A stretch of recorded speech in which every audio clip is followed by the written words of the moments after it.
Welcome, everybody, to Make It Make Sense with Monique Pressley. I'm your host, Monique Pressley, and I am so thankful, as always, for you joining, but especially on a Monday. It is Motivation Monday, and we've got a great week in store. I'll tell you at the end about the guests that we have coming this week, but you're stuck with me. It's just me for today, and I'm not going to be with you long, but I do want to be with you strong and offer some motivation here on the show where we do exactly what the title says, make it make sense. We take things that are confusing, things that need clarity, as the young folks say, things where you may not know the who, what, where, when, why, and we give you the facts, we give you the data, and we put on top of that some expert opinion and analysis, and we put on top of that some inspiration, so that we can live better, not just surviving, but thriving lives in spite of and because of our circumstances. But for today, I just got a quick lesson. Y'all know I'm a preacher at heart, so if it sounds a little preachy, it might be, but I just have a quick lesson, and if I had to name my little quick lesson, it would be lessons from track and field. Yep. Lessons from track and field. And as you can see in my pinned tweet, if I had to give it a subtitle, or for all the preachers on here, hey there, Pastor Tudman, a subtext, Dr. Tudman, excuse me. It would be don't tap out. So quick story. And you may want to tell some people that we're on here right now, because I think that this will be beneficial to you the way that it was beneficial to me, because this is not my lesson. Well, it's my lesson to you that I'm sharing, but I learned it from someone else, from my 17-year-old daughter. So it's nearing the end of track and field season. Thanks be to God. It is the end. We have reached the pinnacle, the end of track and field season in my household. And that culminated with conference championships in track and field over the weekend. And if you know anything about the way high school track and field goes, you have to compete through the season and get numbers on the board from the prior competitions in order to be able to compete in the conference championships. And then you start fresh at the conference championships. Whatever number you had, whatever position you were in, makes for your seed when you come into the championships. But then you got to earn your medal when you get there. So my daughter is a hurdler, and she competes in shot put, and she competes in discus. And this is the child who in elementary school would feign illness, would act like she had stomach flu, ill, something happened when she had a bad lunch, whatever she could come up with in order to not have to be in PE. This is the child who freshman year almost failed PE, but as a junior, she is the top seed going into the conference championships for track and field for discus. Now that's a whole sermon in and of itself, right? That's a whole life lesson in and of itself. But anyway, she enters as top seed. Her coach didn't tell her, because this is my anxious daughter, a sense of, wow, I can't even believe I'm doing this. I got into track and field because I wanted to be better on stage. She's actor, singer, musical theater person. She wanted more endurance. She wanted stronger breath work. So she joined the track team, which I'd been trying to get her to do for years, because I'm like, all those legs, run, girl, run. But anyway, that's just me. So she would be anxious. So the coach hadn't told her that she was the number one seed. So there were 11 who were competing in her flight. In the second flight, they got the first flight of people, and they got the second flight, and it's all progressing to the highest number. So she came into this season for this competition for the finals as the number one seed, the 11th person who was going to throw that day. And I think she had thrown her personal best was, her PR personal record was 87.5. Okay. I'm giving you extra details, but just for context. So she came in, that was her personal best. All right. So championship round, second flight, she's number 11, because the person who comes in with the highest record, highest score, highest whatever it is, I don't know. I ran track in high school. That was a long time ago, so forgive all my jargon. She comes in and she gets to go last, right? She gets to go after everybody else. Comes up for the first time,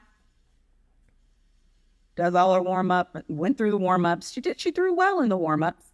Then when she has her first real throw, does her spin around, does her whatever, boom, hits the net. You know how you go in the hole and it's protected? You're on this, on this concrete slab and it's protected by this hole. She twirls around 2 times, throws, and it comes directly at us. Like, boom, thank God for the net. Somebody would have died. Somebody would have had a concussion. Might have been me because it was coming like straight at me. I don't know what that was about. But anyway, Grace never fouls. Never fouls. So you get 3 throws. So now one of her 3 throws is a foul. And it's not even just a foul. It is I didn't get my discus out of the hole foul. My discus. And so she comes out and she's like, I just let it go. It's like, I don't know. I just let it go. That's what she says to the coaches. I just let it go. And I'm like, okay, number 1 seed. So everybody goes again. She goes in for her second of 3 throws. She has fouled, fantastically, spectacularly fouled the first one. Second throw, conference championship finals. Number 1 seed, my daughter. Second throw. After fouling miserably, am I repeating myself? It's on purpose. Second throw. Does her whole spin routine, twirl around a couple of times, throw, and fouls. You got rules for what you can do in the hole. She stepped over, fouls. It was a decent throw. It was in the 80s. Wouldn't have been her PR, but it was a decent throw, but it's a foul. So now we are second flight, number 1 seed, championship finals. You get 3 throws. She has fouled 2 of them. She comes out. She's like, woo. Now, this is a child who doesn't foul. Doesn't foul. She may have some off throws, etc., but, doesn't foul. So here we go. Championships, 2 fouls, 3 throws. Okay. And I know it had to be going through her head because in the past month or so, health challenges, severe flu, dizziness, all kinds of doctors. We'd have been through it. She's just now getting back to herself again. Okay. So I see her, like, she goes off a little bit into the woods. She's kind of doing that high knee skip thing that they do. I see her go, blah, blah, blah, blah, blah, shake herself. And then she kind of comes back around. I cross paths, just kind of in front of her. And I'm like, just lock in. Just lock in. And she's like, and so she's shaking. Everybody's going through their thing again. I go where I can catch the footage. And I'm texting people. I text her aunt, Dr. Sharon Harrington Staples. And I'm like, she's up again. She's on her 3rd. She's fouled the first 2 times. She said, I'm praying now. I text her godmother. She sends me the muscle sign. She's like, she's got this. She's got this. I'm off in the distance because I want to catch on video the 3rd throw, right? Yeah. And so she gets up for the 3rd throw after fouling twice. That's what we were doing, Prof. Evans. We were all praying. Let me see what I can do for y'all. Does her thing. We're all like, come on, Grace. You got this, Grace. Come on, Grace. Boom, boom. And I hear this, and I'm tracing with the camera.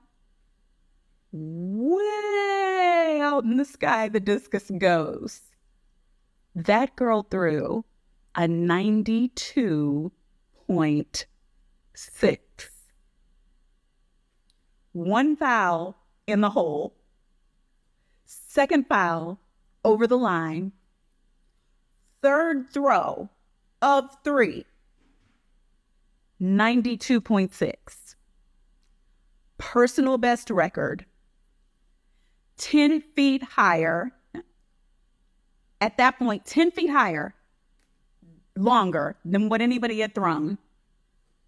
Goes on to win the championship.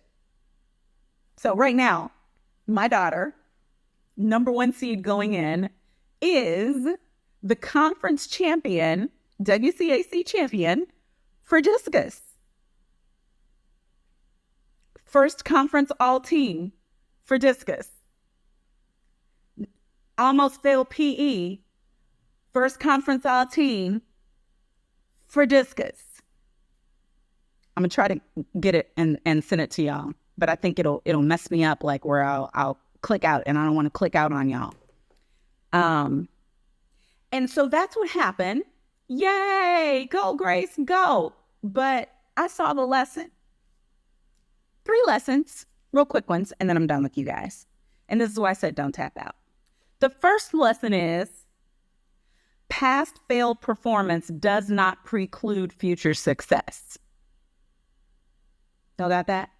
Past failed performance does not preclude future success. Fouled once, spectacularly. Got back in, fouled again.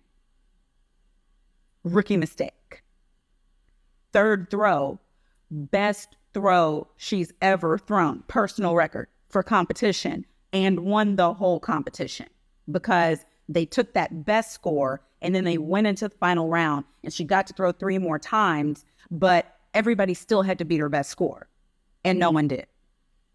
And the other throws were good too. But the first 2 times you fail, the first 2 times you don't perform well, when everybody's saying statistically, it's just not likely that you're going to win. Statistically, if you fail 2 times, you're likely to fail a third. Statistically, you're having a bad day. You're off. Your game is off. You're just not up to stuff today. Statistically, maybe you were all hyped.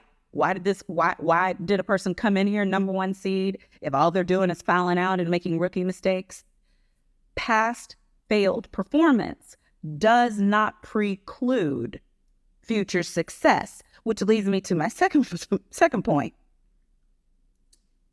Don't take yourself out of the game with this. Don't take yourself out of the game.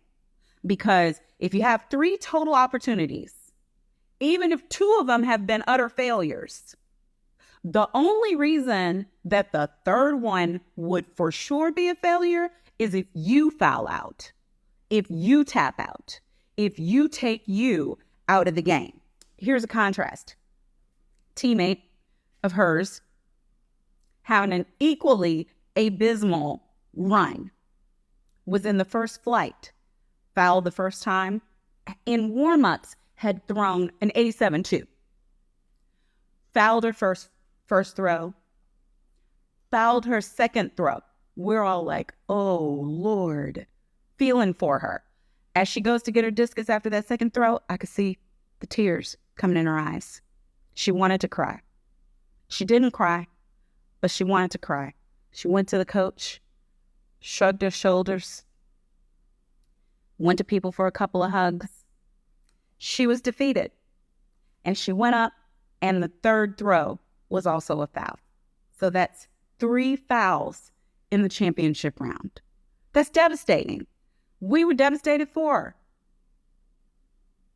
Everybody was consoling her. But I noticed the difference in that she was ready to cry after the second one. Grace, after her second foul, was totally confused. She's like, I don't know who this person is that's throwing, but that's not me. She's like, blah, blah, blah, blah, blah. She's off in the woods running. She's doing exercises. She's finding a zen place. She's like, okay, I don't know what that was about. She killed me at the first one. She was like, I just let it go. Oh no, I just let it go. but head still in the game. Like the goal was still to use the third opportunity to win. I can't take credit for none of that. I love to believe I put some of that never give up in her, because that's my motto and that's the motto my coach gave me. But it don't matter. I watched it on her that day. So don't take yourself out of the game with your mindset. Because if you know, my first point, that past failed performance does not preclude future success, then you will not, by way of your attitude, your demeanor, let yourself have a defeatist mentality before it's over, because it ain't over till it's over. Which leads me to my third point. All you need is one shot. They gave you 3, but all you need is 1. Work with the 1. If you started with 3 shots, if you started with 10 shots, and all you got is 1 left, all you need is 1. You can win with 1 good shot. And I mean that about life. I don't care if you have not made the most of your opportunities, maximized your moment and your successes, if you have dropped out of school twice already, if you have been fired from 3 different jobs, if you have tried to start a business 4 different times, I don't care. The next shot is the only one. In Grace's instance with discus, the next throw is the only one, right? In business, the next opportunity is the only one that matters. The only one. So if 1, past failed performance does not preclude future success, and 2, you know better than to take yourself out of the game, to tap yourself out. Tap, tap, tap. I know sometimes we got to tap out of stuff, but don't tap out when you still got a shot. Don't foul yourself out with your mentality, with the battle that's going on in your mind. Thank you, Joyce Meyer, for that. Stay in the game. Stay in the arena. As my dear friend, Attorney Crump would say, who'll be with us tomorrow. Stay in the arena and fight. It's time to be sad about losing after you lost. Don't be sad about losing while you still got a shot. There's a scripture reference for that about David when David's son died, but I won't go there with y'all right now. But listen, there's plenty of time to mourn and grieve and be sad and lick your wounds after the game is over. If the game is still going on, if the match is still going on, if the opportunity is still on the table, if you still have breath in your body, then you still have a shot. You still have a chance. Okay? So if all you need is 1 shot and you got 1, don't waste that one. Which leads to my very last point. Sometimes, beloveds, it's clutch time. That's what I watched with my daughter, and I loved so much. She is a performer by nature, right? By nature, by talent, by skill, by gift, by all of those things. She is a performer. And sports and theater and even legal practice all blend, and teaching, academia, they all blend well together in that way. I'm just giving y'all an aside, but some of the best, highest performing law students are music majors and music minors, because there is an art to it and there is a performance to it. So it's cross-disciplinary, okay? So she's a performer, right? Who is also an athlete, which is skill and performance and opportunity and X in the center of the stage. It's all of those things, but it's also because it's clutch time. Because on stage, baby, when that curtain goes up and that spotlight hits you, you better do what you do. I'm gonna start singing Dream Girls. One night only, one night only. Okay, whatever. You get my point. So sometimes it's clutch time. Now, technically, I want to give you the technical definition of clutch time. Clutch time is defined in basketball, right, as minutes when the scoring margin is within 5 points, within 5 or fewer minutes remaining in the game. So clutch time is defined as those minutes, those few minutes, When the scoring margin is within 5 points, with 5 or few minutes remaining in the game. That's clutch time.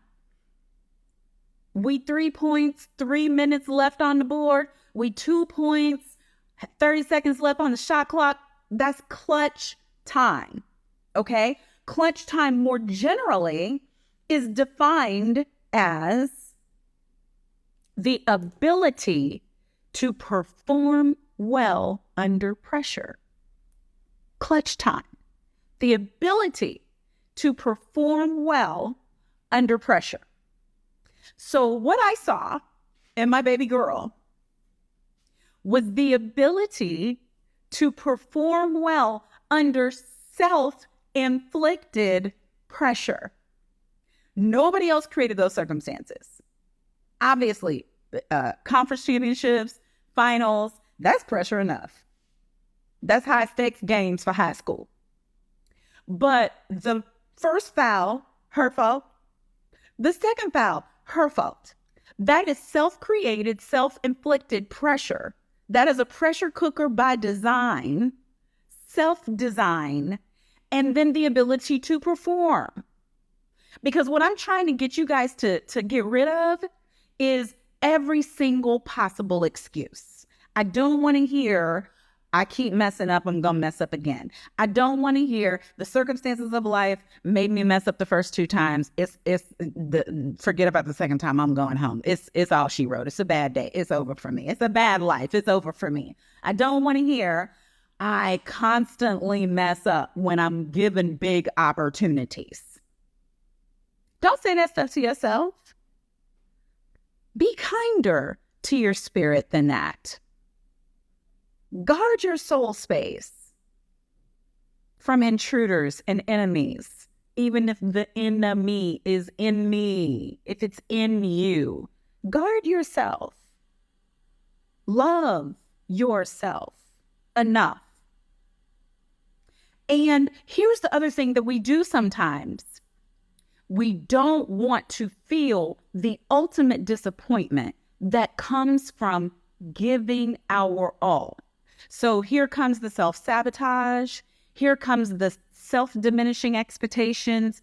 Here comes expectations. Here comes the lower performance. We dial down our effort because we don't want to find out what happens on the other side of maximum effort with minimum gain. So we don't try.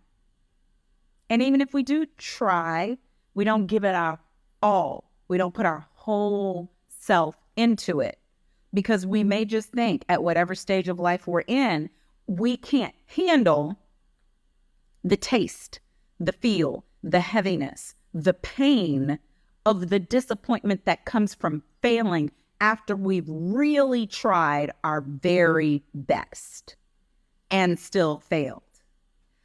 But let me tell you, what about if we really tried our very best with our backs up against the wall and we hit?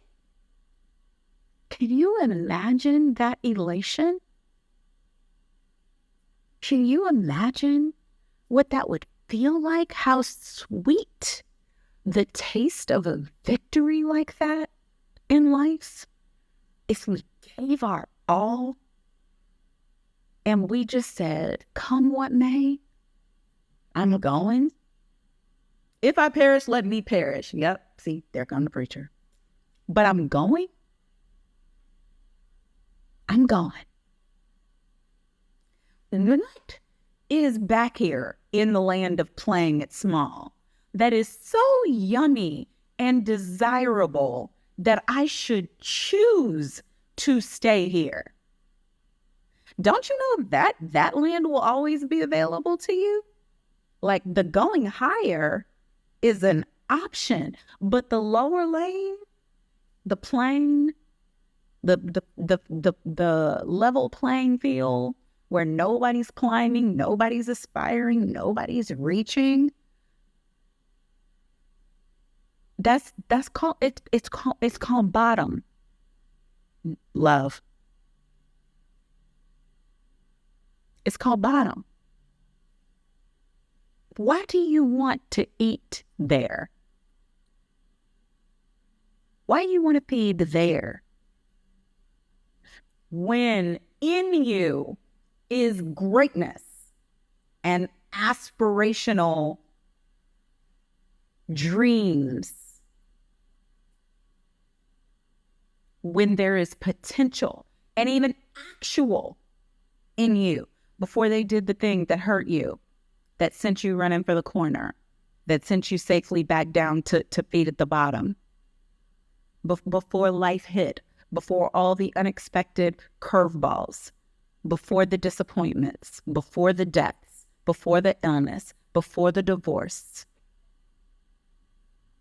before the depression, before the suicidal ideations, before the weight gain, before the business folded, before the chapter 7, before. Remember who you were before.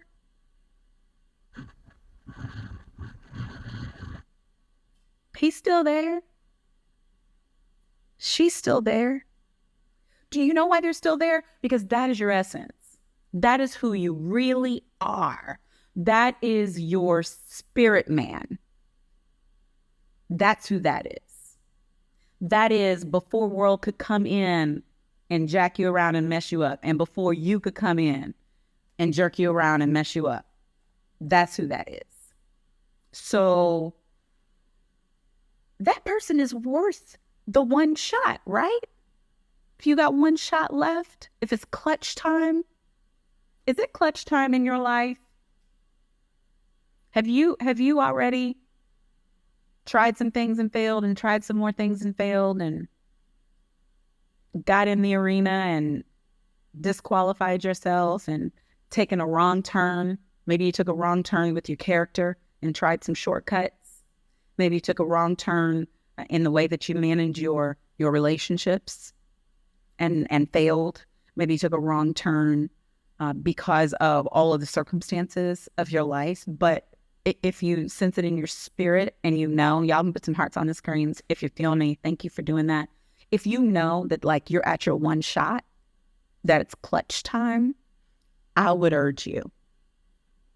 If you want to be the person who has the ability to perform well under pressure, then just go with my 4 steps, okay? Remember that past failed performance does not preclude future success. The future is still yours. Yep, you may be coming in with a limp and a stutter. Yep, you may be coming in with a bad knee. You may be coming in without maximal brain opportunity that you would have had 20 years ago, but you still got this one shot. I think you should throw it. I think you should take that shot. I think you should shoot your shot at life. At life. Get real serious about you and who you are and why God put you on the earth and why you exist and why the car crash didn't kill you and why your mama miscarried 3 kids before she had you, and she kept till full term and you came out okay. Why, you've survived everything that you've survived and you're trying to transition from surviving to thriving. Take that shot. So yeah, past failures, that ain't it. It's future performance. It's future performance we are concerned about. We're concerned about locking in now for future performance. Don't take yourself out of the game. Don't tap out. Don't foul out with your mindset because of the stuff. Put these things behind you. Put it behind you. Put that thing behind you. Put them, all of them. Friends and them, boyfriend and them, partner and them, ex-wife and them, baby daddy and them, mom and them, pastor and them. Put it behind you. Behind you. What did Grace do? That's what my daughter did. Behind. Do your exercises afresh again. Put that back there. don't tap out. Because all you need is this one shot. And what if all you got is one shot? I don't know. Let me be real churchy. I would that God would give you more than one shot. But we don't know. We don't know. It might just be one. So let's work with this one. And maybe if we honor ourselves and we honor our lives and we honor the divine and we honor the universe in the way we handle this next shot, then we'll get shot after shot after shot and opportunity after opportunity and door open after door open and deal after deal and connect after connect. What are you praying for? A tribe, a village, people who support you? Maybe the way that you honor what you have right now, maybe that will secure all of the shots to come. Last thing, all while the stress of it was going on, I'm thirsty, y'all.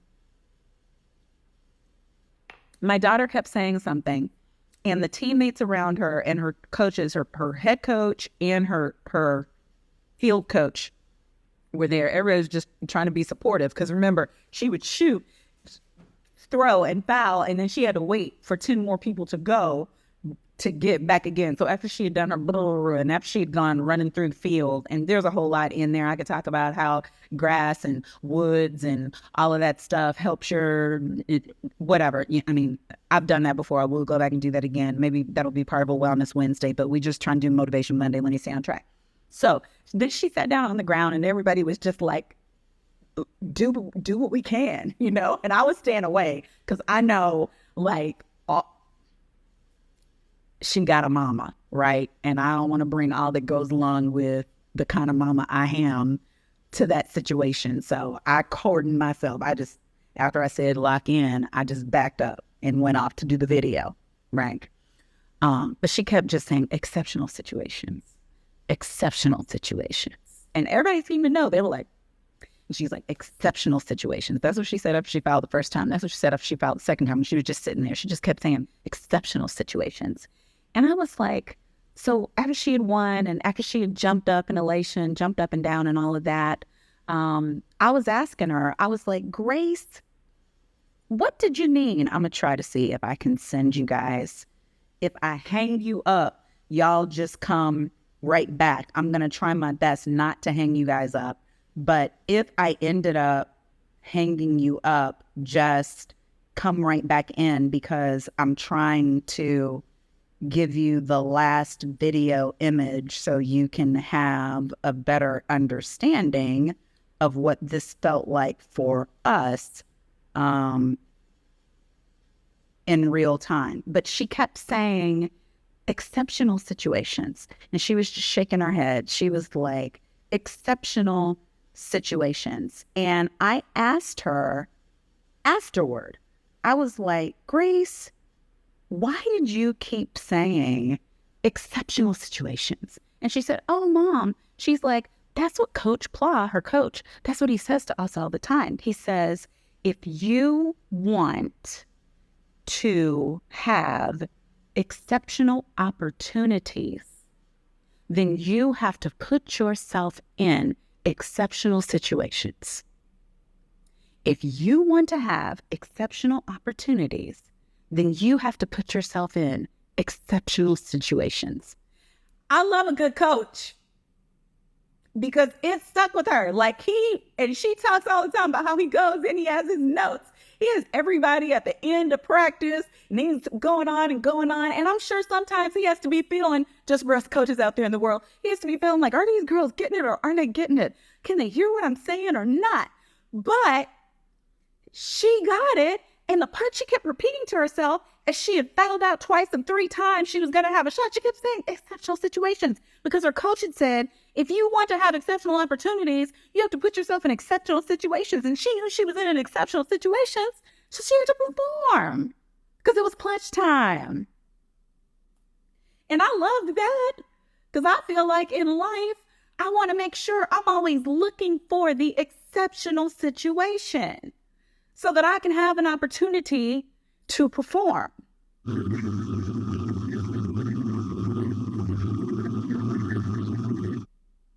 Let's see if this works. There, praise God. Okay, that's all I have for today. That's all I have. Should I repeat my lessons again like a true teacher? Past failed performance does not preclude future success. Don't take yourself out of the game. Keep your mind in the game. All you need is one shot. And when you got that one shot, it's clutch time, baby. So you have to adjust. You have to, whether it's self-inflicted pressure or external pressure, you have to know how to have the ability to perform under pressure. Here, bro, good morning. It's like it's sad. Like, the body is you have the monitoring, like, oh, no, yeah, that's it. The body is you have the monitoring. Oh, wow, that's it.